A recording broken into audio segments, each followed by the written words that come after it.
আজকে আমরা কন্টিনিউটি চ্যাপ্টারটা শুরু করব। তো এর আগের দুটো ক্লাসে আমরা লিমিটেড ইন্ট্রোডাক্টরি সেকশনটা করেছি, তার সঙ্গে কিছু প্রবলেম সলিউশন করেছি। কন্টিনিউটি চ্যাপ্টারটা যেহেতু লিমিটের সঙ্গে ইন্টারলিঙ্কড, তো যারা যারা এখন পর্যন্ত আমরা লিমিটের ক্লাসটা করনি তারা কন্টিনিউটিটা পড়ার আগে লিমিটের দুটো ক্লাস আছে আমার, ওই ক্লাস দুটো দেখে নেবে। এবং কন্টিনিউটিটা পড়তে গিয়ে আমরা লিমিট থেকেই কন্টিনিউটিতে আসবো, এবং লিমিট থেকে কন্টিনিউটিতে কীভাবে আসছে সেটা ভালো করে দেখে নেবার পরে আমরা কন্টিনিউটির ফর্মাল ডেফিনেশনে আসবো। কন্টিনিউটি ডেফিনেশন হয়ে গেলে আমরা কয়েকটা এক্সাম্পল নেব, এক্সাম্পল নিয়ে কন্টিনিউটিটা আরেকটু ভালো করে ক্লিয়ার করার চেষ্টা করব।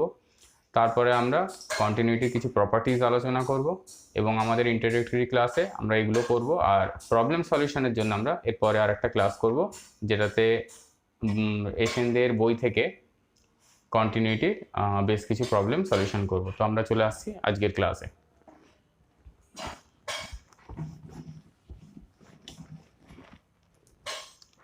আমরা দেখেছি, আচ্ছা কন্টিনিউটির ক্লাস শুরু করছি আজকে। আমরা দেখেছি লিমিটটা এরকমভাবে, যদি limit X tends two A F x, এই ফাংশনটার লিমিট এক্সিস্ট করতে পারে, নাও করতে পারে। তো এর জন্য আমরা ডিটেলসে আলোচনা করেছিলাম। তো আমরা তিনটে এক্সাম্পল নিয়ে নিচ্ছি আগে।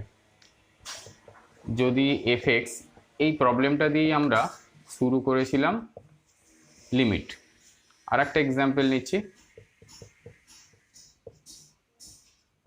3 নম্বর এক্সাম্পল আকারে নিচ্ছি, mod x by x when x not equals to 0 and 1 when x equals to 0। আচ্ছা, এই ফাংশনটাতে x not equals to 2 এর জন্য, তার মানে এখানে যে আমরা ফাংশনটা নিয়েছি সেই ফাংশনটার যে ডোমেন, সেই ডোমেনে কিন্তু 2 পয়েন্টটা নেই। 2 পয়েন্ট ছাড়া বাকি যে কোনো রিয়েল নাম্বারের জন্য এই ফাংশনটা থেকে আমরা একটা ভ্যালু পাবো। 2 পয়েন্টে শুধুমাত্র আমরা লিমিটিং ভ্যালু পাবো। এই ফাংশনটা পুরো রিয়েল নাম্বারের জন্যই ডিফাইন্ড, এবং এই ফাংশনটা 0 জন্য আমরা পাবো 1, মানে এই ফাংশনটার functional value at the point 0 is 1, and at the other points except 0 function is defined by mod x by x। আমরা মড ফাংশনটাকে আগেও ভাঙতে দেখেছি, তো এরকমভাবে ভাঙা হয়। mod x equals to x হয় when x greater than equals to 0, and minus x হয় when x less than 0। এই ফাংশনটার ক্ষেত্রে আমরা যখন এরকমভাবে লিমিট ক্যালকুলেট করেছিলাম, সেটা আমরা করেছিলাম এরকমভাবে, লিমিট x টেন্ডস টু 2। যদি আমরা এখানে এফ এক্স লিখি, তো এফ এক্সের জন্য এখানে লিখবো X square minus 4 by X minus 2, limit X tends to 2, X square minus 4 by X minus 2। এখন এখানে লিমিট নিয়েছি এক্স টেন্ডস টু 2, তো লিমিট এক্স টেন্ডস টু 2 নিলাম, 2 ছাড়া অন্য কোনো পয়েন্ট নিলাম না কেন? তার কারণ এখানে যে 2 পয়েন্টটা রয়েছে, এই 2 পয়েন্টটা কিন্তু ফাংশনের ডোমেনের পয়েন্ট নয়, কিন্তু 2 পয়েন্টের নিয়ার অ্যাবাউট যত রিয়েল নাম্বার আছে সবই ফাংশনের ডোমেনের পয়েন্ট। সেই জন্য আমরা 2 পয়েন্টে ফাংশনটাতে লিমিট ক্যালকুলেট করেছি। 2 পয়েন্টটা ডিরেক্টলি ফাংশনে পুট করলে আমরা কোনো ভ্যালু পাবো না, তার মানে 2 পয়েন্টে এই ফাংশনটার কোনো ফাংশনাল ভ্যালু এক্সিস্ট করে না, এবং এর লিমিটিং ভ্যালু আমরা দেখেছিলাম, পেয়েছিলাম 4। মড ফাংশনটার ক্ষেত্রে আসি।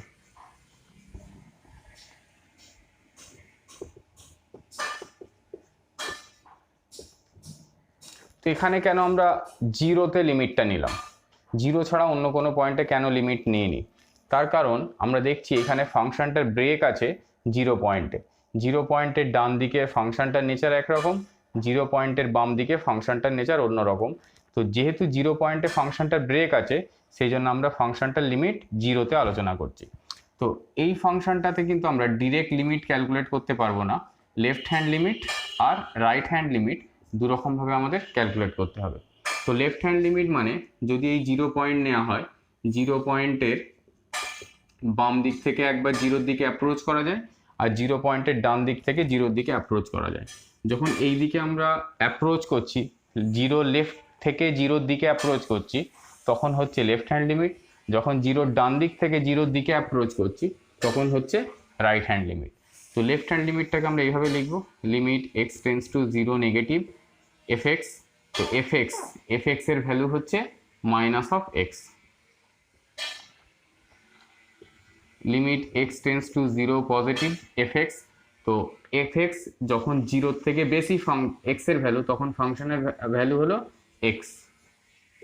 তো এখানে কোনো সমস্যা নেই, এক্স এর জায়গায় যদি আমরা জিরো পুট করে দিই তাহলে minus of zero which means zero, এবং যদি এখানেও আমরা এক্স এর জায়গায় জিরো পুট করে দিই তাহলেও পাবো আমরা জিরো। তো এখানেও লিমিট পাচ্ছি জিরো, এখানেও লিমিট পাচ্ছি জিরো। তো মড এক্স ফাংশনের left hand limit zero, mod x ফাংশনের রাইট হ্যান্ড লিমিট জিরো, এবং at the point x equals টুতে ফাংশনের ভ্যালুও জিরো। আমরা এটাকে এরকমভাবে না লিখে যদি এটাকে মুছে দিই, সেক্ষেত্রে আমরা লিখতে পারবো zero when x equals to zero. তাহলে 0 পয়েন্টে ফাংশনাল ভ্যালু হলো জিরো অ্যান্ড 0 পয়েন্টে লিমিটিং ভ্যালু হলো জিরো। যেহেতু এই দুটো ইকুয়াল, তাহলে এই দুটো থেকে আমরা বলতে পারি limit x tends two zero F x equals to zero. তো এই যে limiting value equals to functional value, দুটোই সমান পেয়েছি আমরা। এবার চলে আসবো 3 নম্বর এক্সাম্পলটা।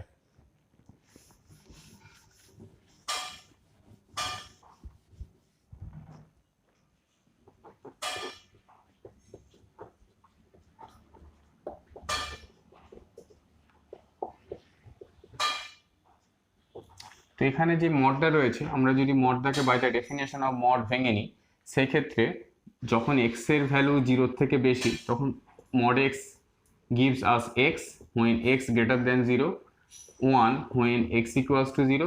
যখন x এর ভ্যালু জিরোর থেকে কম মানে নেগেটিভ, তখন mod x equals to minus of x when x less than 0। তো এখান থেকে আমরা পাচ্ছি 1 when x positive, 1 when x equals to 0 and minus 1 when x less than 0। তো আমরা ফাংশনটাকে এরকমভাবে ডিফাইন করেছি।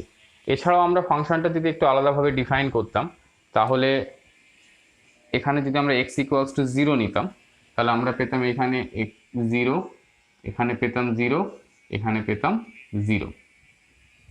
তাহলে x এর ডান দিকে ফাংশন সবসময় ভ্যালু দেয় 1, 0তে ফাংশন ভ্যালু দেয় 0, আর 0-র বাম দিকে ফাংশন সবসময় ভ্যালু দেয় -1।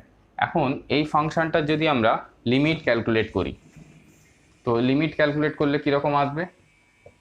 Limit x tends to 0 F x. এই ফাংশনটারও যেহেতু জিরোর ডান দিকে ফাংশনটা ডিফারেন্ট আর জিরোর বাম দিকে ফাংশন ডিফারেন্ট, তো এখান থেকে আমরা ডিরেক্ট লিমিট পাবো না, আমাদের left hand limit right hand limit আলাদা আলাদা করে ক্যালকুলেট করতে হবে। তো লেফট হ্যান্ড লিমিট মানে জিরোর বাম দিকে limit x tends two 0 negative, সেখানে ফাংশনের ভ্যালু হচ্ছে -1, আর ডান দিকে ফাংশনের ভ্যালু হচ্ছে 1, limit x tends two 0 positive 1। তো কনস্ট্যান্টের লিমিট আমরা জানি কনস্ট্যান্টই হয়ে যায়, তো এটা হয়ে গেল -1, এটা হয়ে গেল 1।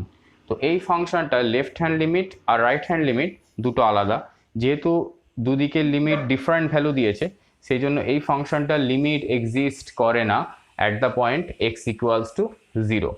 যদিও এর ফাংশনাল ভ্যালু এক্সিস্ট করে, কিন্তু এর লিমিট এক্সিস্ট করে না অ্যাট এক্স ইকুয়ালস টু 0।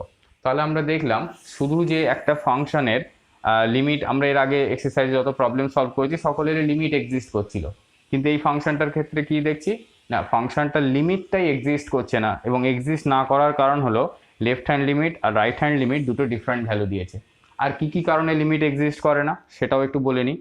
তো যদি একটা ফাংশনের left hand limit right hand limit আলাদা হয়, তাহলে ফাংশনের লিমিট এক্সিস্ট করে না, অথবা একদিকের লিমিট এক্সিস্ট করে অন্যদিকের লিমিট এক্সিস্ট করে না, বা এদিকের লিমিট এক্সিস্ট করে এদিকের লিমিট এক্সিস্ট করে না, সেই ক্ষেত্রেও ফাংশনের লিমিট এক্সিস্ট করে না। আর যদি ফাংশনটা ব্রেক না থাকে, মানে ডান দিকে একরকম বাম দিকে একরকম না হয়, আমি উদাহরণ আকারে বলি, যদি F x equals to 1/x হয়, এক্স নট ইকুয়ালস টু 0, এই ফাংশনটা যদি আমরা 0 পয়েন্টে লিমিট ক্যালকুলেট করি, তো এই ফাংশনটারও লিমিট এক্সিস্ট করবে না। এটার কিন্তু ডান দিক লিমিট বাম দিক লিমিট আলাদা করে ক্যালকুলেট করতে হবে না, তবু এই ফাংশনটা লিমিট এক্সিস্ট করবে না। তাহলে একটা ফাংশনের লিমিট এক্সিস্ট করতেও পারে, নাও পারে। এক্সিস্ট না করার অনেক রকম কারণ হতে পারে, এটা ডিরেক্ট লিমিট এক্সিস্ট করছে না, এটা left hand limit right hand limit different হয়েছে বলে এক্সিস্ট করছে না। এইবার এই তিনটে ফাংশনের লিমিট আলোচনা করলাম, সেই আলোচনার পরিপ্রেক্ষিতে আমরা কন্টিনিউটিতে আসবো। তো আমি আরও একবার এটা লিখে নিচ্ছি।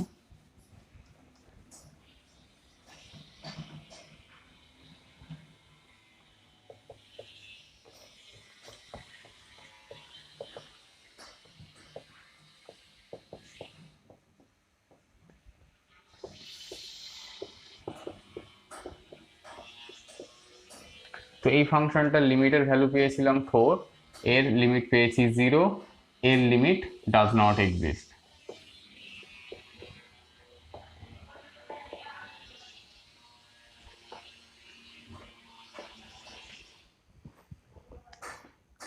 এই ফাংশনটায় কন্টিনিউটির ব্যাপারটা আসছে না। কন্টিনিউটি হতে গেলে এই যে লিমিটিং ভ্যালু রয়েছে সেই লিমিটিং ভ্যালুর সঙ্গে ইকুয়াল হতে হবে ফাংশনাল ভ্যালু। কিন্তু অ্যাট এক্স ইকুয়ালস টু 2 যদি আমরা পুট করি, উপরেও 0 পাবো, নিচেও 0 পাবো, উপরে 0 নিচে 0, এই 0/0 ফর্মটাকে বলা হয় ইনডিটারমিনেন্ট ফর্ম। তো ইনডিটারমিনেন্ট ফর্ম থেকে আমরা যেটা পাই সেটাকে বলা হয় একটা আনডিফাইন্ড নাম্বার। তো এই ভ্যালুটা এই 4-এর সাথে ইকুয়াল নয়। তো যেহেতু এই ভ্যালুটা আমরা পাচ্ছি না, মানে এই ফাংশনটার 2 পয়েন্টে কোনো ভ্যালু নেই, 2 পয়েন্টে ভ্যালু নেই, মানে এই ফাংশনটার ফাংশনাল ভ্যালু নেই at the point x equals to 2, but limiting value আছে যেটা হচ্ছে 4। তাহলে এই পয়েন্টটা যেহেতু 2 পয়েন্টে ফাংশনাল ভ্যালু নেই, এই ফাংশনটার কন্টিনিউটি চেক করতে পারছি না। কিন্তু এই ফাংশনটার লিমিট এসেছিল 0, তার সঙ্গে এর ফাংশনাল ভ্যালুও ছিল 0। তো যেহেতু এর ফাংশনাল ভ্যালুর সঙ্গে লিমিটিং ভ্যালু ইকুয়াল হয়েছে, তাহলে এই ফাংশনটাকে আমরা বলতে পারবো কন্টিনিউয়াস। আর এই ফাংশনটার ক্ষেত্রে লিমিট এক্সিস্ট করছে না। লিমিট এক্সিস্ট না করলে একটা ফাংশন কখনোই কন্টিনিউয়াস হবে না। এইবার আমরা চলে আসি continuity ডেফিনেশনে।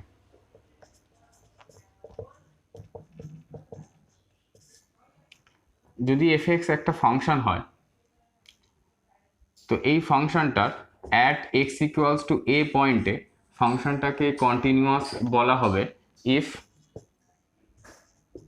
Limit x tends to A F x, এই লিমিটিং ভ্যালু যদি এটা এক্সিস্ট করে এবং এটা একটা ফাইনাইট ভ্যালু দেয়, ধরে নিলাম এল, এনি রিয়েল নাম্বার, সেই ভ্যালুটার সঙ্গে at the point x equals to A functional value equal হয়। মানে একটা ফাংশনের কোনো একটা পয়েন্টে লিমিটিং ভ্যালু আর ফাংশনাল ভ্যালু দুটো যদি সমান হয়, তবে বলবো আমরা ফাংশনটাকে কন্টিনিউয়াস। এখন একটা ফাংশনের ক্ষেত্রে লিমিট বের করতে গিয়ে কখনো কখনো আমাদের left hand limit, right hand limit আলাদা করে ক্যালকুলেট করতে হতে পারে। তো সেই ক্ষেত্রে ডেফিনেশনটা এরকম হয়ে যাবে, limit x tends to a positive f x, limit এটা a negative, limit x tends to a positive f x আর ফাংশনাল ভ্যালু। এই তিনটে যদি ইকুয়াল হয় তবে আমরা বলবো একটা ফাংশনকে কন্টিনিউয়াস। তাহলে একটা ফাংশন কন্টিনিউয়াস হতে গেলে তার লিমিটিং ভ্যালু আর ফাংশনাল ভ্যালু সমান হতে হবে। লিমিটিং ভ্যালুটা ক্যালকুলেট করবার সময় ডিরেক্টলিও কোনো সময় ক্যালকুলেট করা যেতে পারে, কোনো সময় লেফট হ্যান্ড লিমিট আর রাইট হ্যান্ড লিমিট আলাদা আলাদা করে ক্যালকুলেশন করতে হবে। যদি ক্যালকুলেশন করার পরেও তারা সেম ভ্যালু দেয় এবং সেই ভ্যালুটা ফাংশনাল ভ্যালুর সঙ্গে ইকুয়াল হয়, তবে আমরা বলবো একটা ফাংশন কন্টিনিউয়াস হয়েছে। এরপরে আমরা দুটো উদাহরণ নেব, সেই উদাহরণের মাধ্যমে কন্টিনিউটিটাকে আরেকটু ভালো করে বোঝার চেষ্টা করব। তো এক্সাম্পল যেটা নিচ্ছি প্রথমেই, সেটা হচ্ছে এলএকিউ এর 4-এর দাগের 1-এর কোয়েশ্চেন।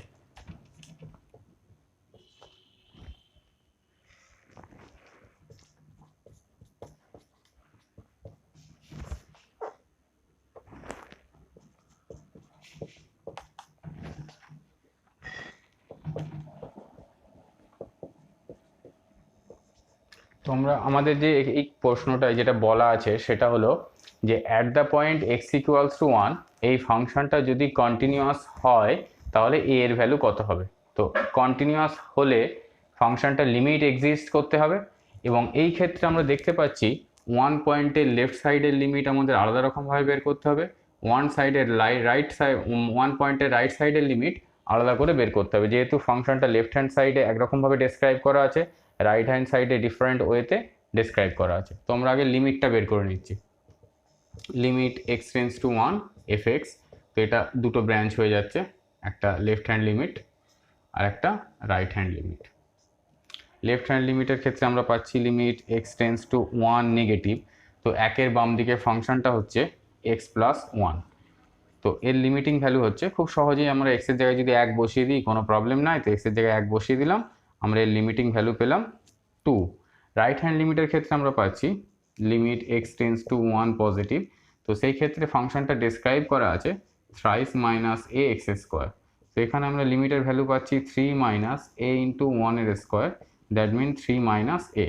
তো এই ফাংশনটা লিমিট এক্সিস্ট কন্টিনিউয়াস হতে গেলে দুটো লিমিটিং ভ্যালু সমান হতে হবে, দ্যাট মিন এর লিমিট এক্সিস্ট করতে হবে। তো এই দুটো লিমিটের ভ্যালু সমান হওয়া মানে কত না 2 ইকুয়ালস টু 3 মাইনাস এ, তো সেখান থেকে আমরা এ এর ভ্যালু পেয়ে যাচ্ছি 1। এবং কন্টিনিউয়াস হতে গেলে আরও একটা যেটা হতে হবে সেটা হচ্ছে এই অ্যাট দ্য পয়েন্ট 1-এ ফাংশনাল ভ্যালুটাও ইকুয়াল হতে হবে। অ্যাট দ্য পয়েন্ট 1-এ ফাংশনাল ভ্যালু কত না 1-এর জন্যও ফাংশনটা এটা ডিসক্রাইব করা আছে, তো সেখানে আমরা ভ্যালু পাচ্ছি 2, এবং এইখানে এ এর জায়গায় যদি আমরা 1 বসিয়ে দিই তো সেই ভ্যালুটাও পাচ্ছি 2। তো আমরা দেখলাম এই ফাংশনটা left hand limit, right hand limit and functional value তিনটেই যেহেতু ইকুয়াল, আমরা ফাংশনটা কন্টিনিউয়াস, এবং কন্টিনিউয়াসলি আমাদের কাজ ছিল শুধু এর ভ্যালু বের করা। তো যেহেতু আমরা কন্টিনিউটির ইন্ট্রোডাক্টরি ক্লাস করছি সেই জন্য আমরা যেটা করলাম যে এই ফাংশনটা কন্টিনিউয়াস হতে গেলে তিনটে ভ্যালু ইকুয়াল হতে হতো, সেই কন্ডিশনটাও কিন্তু স্যাটিসফাই করছে। আমরা আরও একটা এক্সাম্পলে চলে আসবো।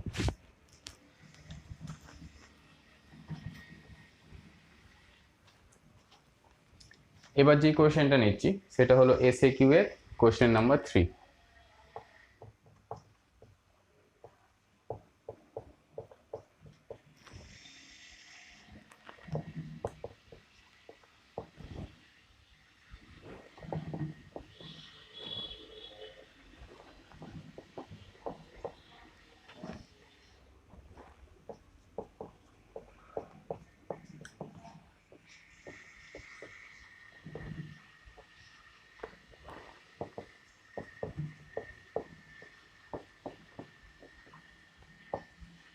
তো এই ফাংশনটাতে যেটা রয়েছে আমরা দেখতে পাচ্ছি এই ফাংশনটা 0 পয়েন্ট একটা ব্রেক আছে, জিরোর বাম দিকে ফাংশনটা এইভাবে ডেসক্রাইব করা আছে, আর এক্স এর ভ্যালু যদি 0 থেকে বড় হয় তখন ফাংশনটা এরকমভাবে ডেসক্রাইব করা আছে। তাহলে 0 পয়েন্ট একটা ব্রেক আছে। আমরা আরও একটা ব্রেক দেখতে পাচ্ছি 3/2 বাম দিকে যদি এক্স এর ভ্যালু থাকে তাহলে ফাংশনটা এইভাবে ডেসক্রাইব করা আছে, আর এক্স এর ভ্যালু যদি 3/2 থেকে বড় হয় সেই ক্ষেত্রে ফাংশনটা এরকমভাবে ডেসক্রাইব করা আছে। এবং 0 পয়েন্টে আমরা ফাংশনাল ভ্যালু পাবো এইখান থেকে, যেহেতু এখানে 0-র সঙ্গে ইকুয়ালিটি আছে, আর 3/2 পয়েন্টে আমরা ফাংশনাল ভ্যালু পাবো এইখান থেকে, যেহেতু এখানে 3/2 এর সঙ্গে ইকুয়াল আছে। তাহলে এই ফাংশনটার ক্ষেত্রে আমাদের দুটো পয়েন্টে কন্টিনিউটি চেক করতে হবে, সেটা হলো 0 পয়েন্টে আর 3/2 পয়েন্টে। তো প্রথমে আমরা চেক করছি এক্স ইকুয়ালস টু 0 পয়েন্টে কন্টিনিউটি চেক করছি। তো এক্স ইকুয়ালস টু 0 পয়েন্টে কন্টিনিউটি চেক করার জন্য প্রথমে আমাদের করতে হবে এক্স ইকুয়ালস টু 0 পয়েন্টে লিমিট চেক করতে হবে। তো যেহেতু 0-র বাম দিকে একরকমভাবে ডেসক্রাইব করা আছে আর 0-র ডান দিকে অন্যরকমভাবে ডেসক্রাইব করা আছে, লিমিটটাকে আমাদের left hand limit right hand limit দুরকমভাবে চেক করতে হবে। তো লেফট হ্যান্ড লিমিট মানে 0-র বাম দিকের জন্য, তো 0-র বাম দিকে আমরা লিখছি লিমিট এক্সটেন্স টু 0 নেগেটিভ, সেখানে ফাংশনটা ডেসক্রাইব করা আছে 3 + 2x আকারে। তো এখানে x এর জায়গায় যদি আমরা 0 বসিয়ে দিই খুব সহজেই আমরা লিমিট পেয়ে যাচ্ছি 3। তাহলে 0 পয়েন্টের বাম দিকে লিমিটিং ভ্যালু হলো 3, 0 পয়েন্টের ডান দিকে লিমিটিং ভ্যালুটা ক্যালকুলেট করি। তো 0 পয়েন্টের ডান দিকে ফাংশনটা ডেসক্রাইব করা আছে 3 - 2x ওয়েতে। তো 3 - 2x, এখানেও x এর জায়গায় 0 পুট করে দিলে খুব সহজে আমরা লিমিট পেয়ে যাচ্ছি 3। তো 3 পয়েন্টের বাম দিকে লিমিটিং ভ্যালু হচ্ছে 3, 3 পয়েন্টের ডান দিকে লিমিটিং ভ্যালু হচ্ছে 3। যেহেতু দুটোর ভ্যালু ইকুয়াল সেহেতু 0 পয়েন্টে লিমিট হচ্ছে 3। এখন 0 পয়েন্টে ফাংশনাল ভ্যালু চেক করব। 0 পয়েন্টের জন্য আমরা এইখানে যেহেতু x এর সঙ্গে 0 ইকুয়ালিটি আছে, x এর জায়গায় 0 পুট করলে আমরা লিমিটিং ভ্যালু পাবো, এবং সেটাও হচ্ছে 3। তো আমরা দেখতে পাচ্ছি লিমিটিং ভ্যালু আর ফাংশনাল ভ্যালু সমান। যেহেতু লিমিটিং ভ্যালু এবং ফাংশনাল ভ্যালু সমান, আমরা বলতে পারি এই ফাংশনটার at the point x equals to 0 ফাংশনটা কন্টিনিউয়াস, এবং সেই ফাংশনটার লিমিটিং ভ্যালু হচ্ছে 0। তো আমরা এখানে দেখতে পেলাম at x equals to 0 fx is continuous. আমাদের আরও একটা পয়েন্টে চেক করতে হবে, সেটা হলো x ইকুয়ালস টু 3/2 পয়েন্টে। তো 3/2 পয়েন্টের লিমিট চেক করতে গেলে আমাদের কন্টিনিউটি চেক করতে গেলে আগে x ইকুয়ালস টু 3/2 পয়েন্টে লিমিট চেক করতে হবে। যেহেতু 3/2 পয়েন্টের লেফট সাইডে ফাংশনটা একরকমভাবে ডেসক্রাইব করা আছে, আর 3/2 এর রাইট সাইডে ফাংশনটা ডিফারেন্ট ওয়েতে ডেসক্রাইব করা আছে, এটার ক্ষেত্রেও আমাদের লেফট হ্যান্ড লিমিট আর রাইট হ্যান্ড লিমিট দুটোই আলাদা আলাদা করে ক্যালকুলেট করতে হবে। লেফট হ্যান্ড লিমিটের জন্য আমরা করলাম limit x tends to 3/2 negative fx, আচ্ছা, 3/2 এর বাম দিকে ফাংশনটা ডেসক্রাইব করা আছে 3 মাইনাস 2x আকারে। সো আমরা fx এর জায়গায় লিখলাম 3 মাইনাস 2x। তো এখানে যেটা করলাম 3 মাইনাস 2 ইন্টু এক্স এর জায়গায় বসিয়ে দিলাম 3/2, সেখানে আমরা ভ্যালু পাচ্ছি 0। একই রকমভাবে রাইট হ্যান্ড সাইডের ক্ষেত্রে লিমিটটা ক্যালকুলেট করছি যখন, limit x tends two 3/2 positive, এবং 3-এর ডান দিকে ফাংশনটা ডেসক্রাইব করা আছে -3 মাইনাস 2x ওয়েতে। তো সেখানে আমরা কি দেখতে পাচ্ছি, -3 মাইনাস 2 ইন্টু এক্সের জায়গায় 3/2 বসালে এখানে পেয়ে যাচ্ছি -6। তো লেফট হ্যান্ড সাইডের লিমিটের ভ্যালু 0, রাইট হ্যান্ড সাইডে লিমিটের ভ্যালু -6। যেহেতু দুটো লিমিট, দু সাইডের লিমিটের ভ্যালু ডিফারেন্ট, তাহলে 3/2 এ লিমিট ডাজ নট এক্সিস্ট। যেহেতু লিমিট এক্সিস্ট করেনি, আমাদের এই x ইকুয়ালস টু 3/2 পয়েন্টে ফাংশনাল ভ্যালু ক্যালকুলেট করার দরকার নেই। যদি ক্যালকুলেট করতেও চাই সেটা আমাদের এইখান থেকেই ক্যালকুলেট করতে হবে এবং সেই ভ্যালুটা পাবো 6। এটা দরকারই নেই, আমরা আগেই বলে দিতে পারবো at x equals two 3/2 fx is not continuous, বা নট কন্টিনিউয়াসের জায়গায় আমরা বলতে পারি ডিসকন্টিনিউয়াস। তবুও যদি লিমিটিং ভ্যালুটা, ফাংশনাল ভ্যালুটা জানতে হয়, তো সেই ভ্যালুটা হচ্ছে 6। তাহলে এই ফাংশনটাকে আমাদের কন্টিনিউটি অ্যানালিসিস করতে হয়েছে দুটো পয়েন্টে, 0 পয়েন্টে আর 3/2 পয়েন্টে। তো আমরা দেখলাম 0 পয়েন্টে ফাংশনটা কন্টিনিউয়াস হয়েছে আর 3/2 এতে ফাংশনটা ডিসকন্টিনিউয়াস হয়েছে। তো কন্টিনিউটির ইন্ট্রোডাক্টরি ক্লাসে আমরা দেখলাম কন্টিনিউটির ডেফিনেশন, আর দুটো এক্সাম্পলের মাধ্যমে আমরা বোঝার চেষ্টা করলাম কন্টিনিউটিটা কীরকমভাবে ক্যালকুলেশন করা হয়। এবার আমরা দেখব কন্টিনিউটির কয়েকটা property.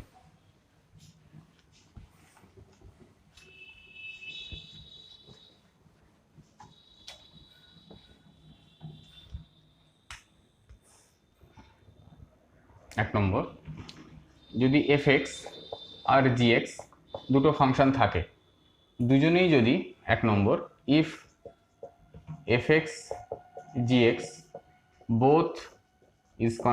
both are continuous at x equals to a, then another function hx, which is the sum of two fx plus gx, it will also be continuous.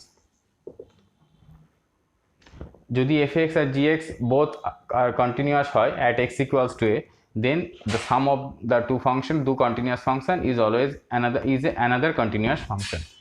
ঠিক একই রকমভাবে যদি দুজনেই কন্টিনিউয়াস হয় তাহলে তাদের ডিফারেন্সটাও কন্টিনিউয়াস হবে।